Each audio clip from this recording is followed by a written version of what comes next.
Under the relentless sun of Namibia's Kea-covered region, the skeletal remains of a once magnificent leopard lay motionless beside a cracked, dry riverbed. Its breathing was so faint that Dr. James Carter, a seasoned veterinarian, initially thought the animal was dead. Each rib jutted sharply through its dull, patchy coat, and the sleek, spotted fur that once defined its majesty was reduced to a tattered memory. The leopard's body was little more than skin stretched over bones, the result of weeks of starvation in the unforgiving desert. Dr. Carter was conducting anti-poaching patrols in a remote corner of the Namib Desert when his guide, Kwekutsumeb, spotted the dying creature near a barren waterhole. The sight was heart-wrenching. An adult male leopard, roughly 7 years old, alone and too weak to lift his head. In 25 years of working with wildlife, I've never seen a leopard this broken, Carter confessed, his voice heavy with sorrow. The animal's sunken eyes, once fierce and golden, were clouded with exhaustion. Open sores marred its body, likely from lying immobile for days under the scorching sun. Its breathing was labored, a shallow, irregular rasp that seemed to count down its final moments. Carter knelt beside the predator, bracing for a reaction of fear or aggression, as wild animals often lashed out in pain. But the leopard did something extraordinary. With immense effort, it turned its head toward him, its gaze not wild or defensive, but filled with a desperate, almost human plea. It was like he was begging me to save him, Carter recalled, his voice catching as he described the moment. I've handled hundreds of big cats, but I'd never seen such awareness, such trust. It was as if he knew I was his last hope. The leopard's condition was dire. Severe dehydration had left its gums pale and its body temperature dangerously low, despite the desert's oppressive heat. Carter estimated it hadn't eaten in at least 3 weeks or drunk water in several days. Most alarming was the apparent paralysis in its hind legs, likely the reason it could neither hunt nor reach a water source. Standard protocol for such cases was clear: euthanasia to end the animal's suffering. But as Carter looked into the leopard's eyes, he saw a flicker of resilience, a spark of will to live that defied logic. Against all his training, he made a decision that would change his life. Every textbook said this leopard was beyond saving, he admitted. But that spark in his eyes, it made me believe he deserved a chance. As dusk settled over the Kea-covered, Carter began an unprecedented field rescue. He set up an intravenous drip to deliver life-saving fluids, his hands steady despite the urgency. Remarkably, the leopard remained calm, its eyes tracking Carter's movements as if it understood his intent. He administered antibiotics, painkillers, and electrolyte solutions, working under the dim glow of a headlamp as the desert night crept in. By radio, he coordinated a helicopter evacuation to Etosha Animal Sanctuary, 180 kilometers away, the nearest facility equipped to handle such a case. The desert grew bitterly cold, and Carter draped thermal blankets from his vehicle over the leopard, positioning himself as a shield against the biting wind. Throughout the night, he monitored the animal's vital signs, adjusting the floor and whispering words of encouragement, though he wasn't sure why. The leopard's eyes never left Carter's face. Each time he checked the drip or shifted the blankets, the animal emitted a soft, rumbling chuff, not the growl of a wild predator, but something closer to the purr of a domestic cat.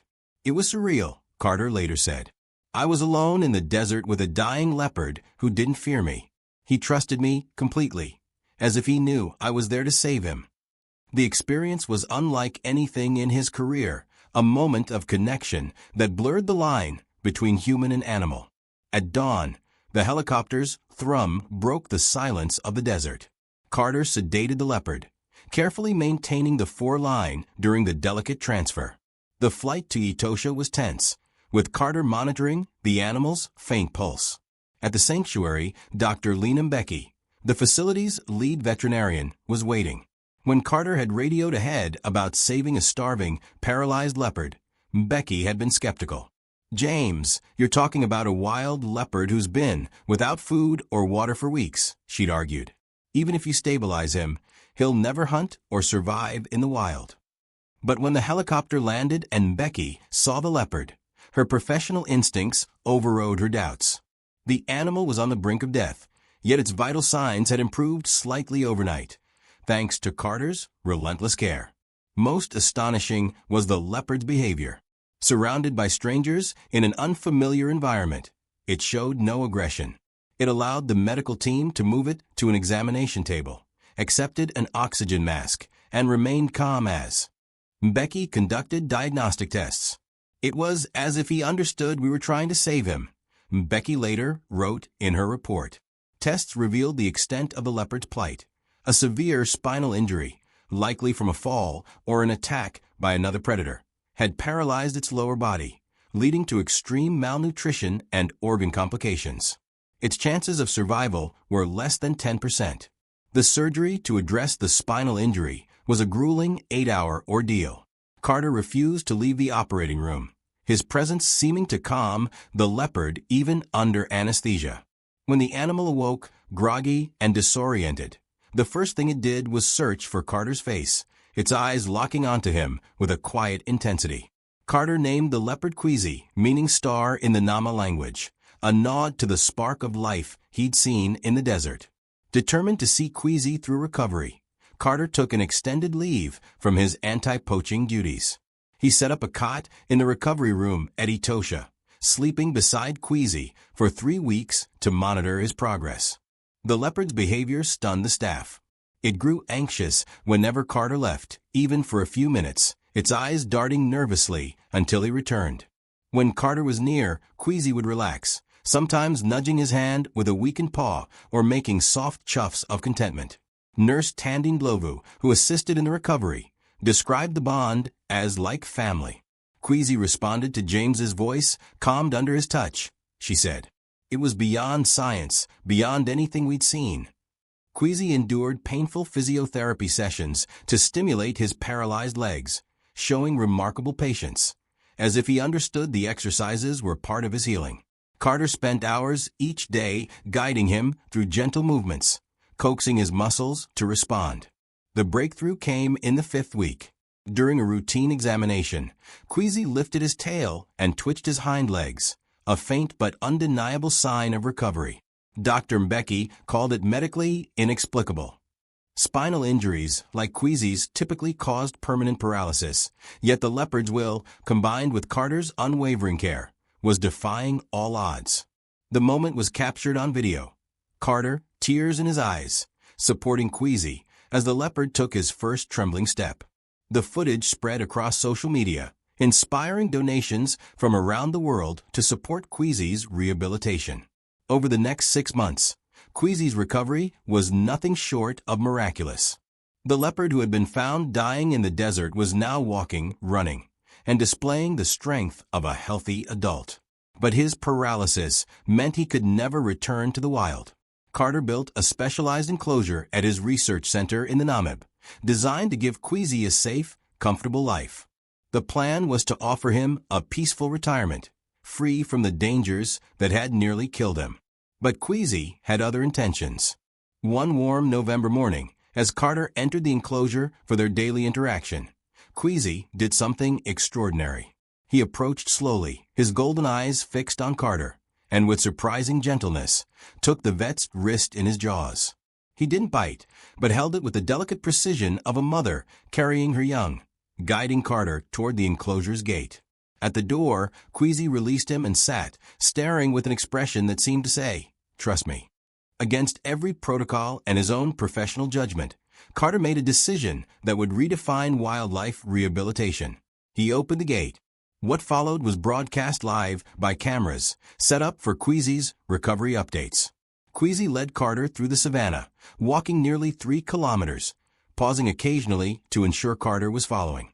The scene, observed from helicopters and watched by millions online, showed a man and a leopard moving side by side, the animal showing no aggression or intent to flee. They reached a small leopard family, 2 females and 3 cubs, struggling in the drought-ravaged landscape. Carter recognized them from his earlier patrols in the area where he'd found Queasy. The leopard positioned himself protectively between the family and any potential threats, making soft vocalizations as if signaling that Carter was no danger. Astonishingly, the females, who should have fled from a human, remained calm, allowing Carter to approach. Queasy had led him there with purpose. The family was suffering from the same drought that had nearly killed him, with no water and scarce prey to feed their cubs. Carter realized Queasy wasn't just showing gratitude. He was asking for help for his kin. Over the next weeks, Carter worked with local conservation authorities to establish water stations and feeding programs to sustain the family through the drought. Queasy remained by his side, a bridge between human and animal worlds. Images of the leopard guiding Carter to save his family became a global phenomenon, described by wildlife expert Dr. Alan Wangi as an unmatched display of interspecies trust and communication. Though Carter eventually returned Queasy to the sanctuary for his safety, their bond remained unbreakable.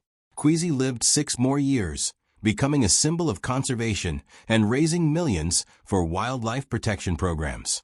He adapted to his enclosure, where Carter visited daily, their interactions marked by the same quiet trust that had defined their first night in the desert. Queasy's presence inspired new research into animal cognition and emotional intelligence, challenging long-held assumptions about wild predators. When Queasy died peacefully in 2031, Carter was by his side, cradling the head of the leopard who had once been a dying shadow in the Namib. At a memorial service, Carter spoke through tears. Queasy didn't just survive. He used his second chance to save others, to show us that the line between human and animal consciousness is thinner than we imagine. That's a lesson any of us would be proud to live by. Queasy's legacy endured through the conservation programs he inspired and the profound truth he revealed, that trust and gratitude can transcend species, binding a man and a leopard in a story that changed the world.